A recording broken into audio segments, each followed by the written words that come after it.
खुद को वश में कैसे करे जाने बुद्ध भगवान से इस स्टोरी के माध्यम से। एक बार गौतम बुद्ध एक शहर में प्रवास कर रहे थे। उनके साथ कुछ शिष्य भी थे। एक दिन उनके शिष्य शहर में घूमने के लिए निकले।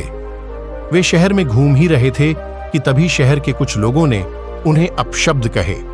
उनके बुरे शब्दों को सुनकर शिष्यों को बहुत बुरा लगा और वे वापस लौट गए।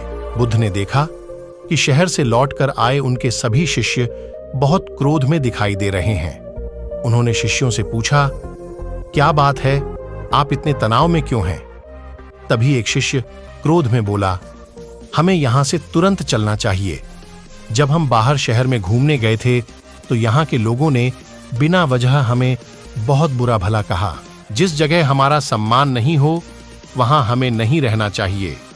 तभी एक शिष्य क्रोध में बोला, हमें यहां से तुरंत चलना चाहिए।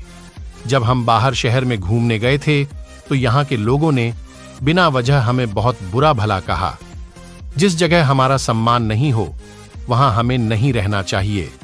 बुद्ध ने कहा, क्या किसी और जगह तुम अच्छे व्यवहार की अपेक्षा रखते हो? दूसरे शिष्य ने कहा, इस शहर से तो अच्छे लोग ही होंगे। तब गौतम बुद्ध बोले, किसी जगह को सिर्फ इसलिए छोड़ देना ठीक नहीं कि वहां के लोग बुरा व्यवहार करते हैं।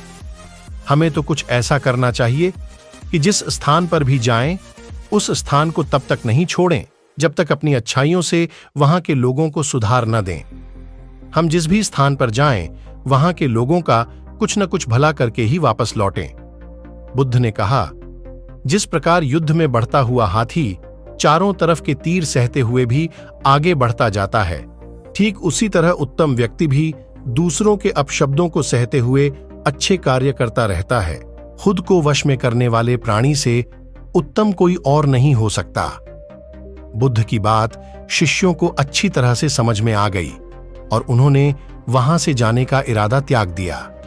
इसीलिए दोस्तों, अपने मन को काबू रखें और शांत रहे।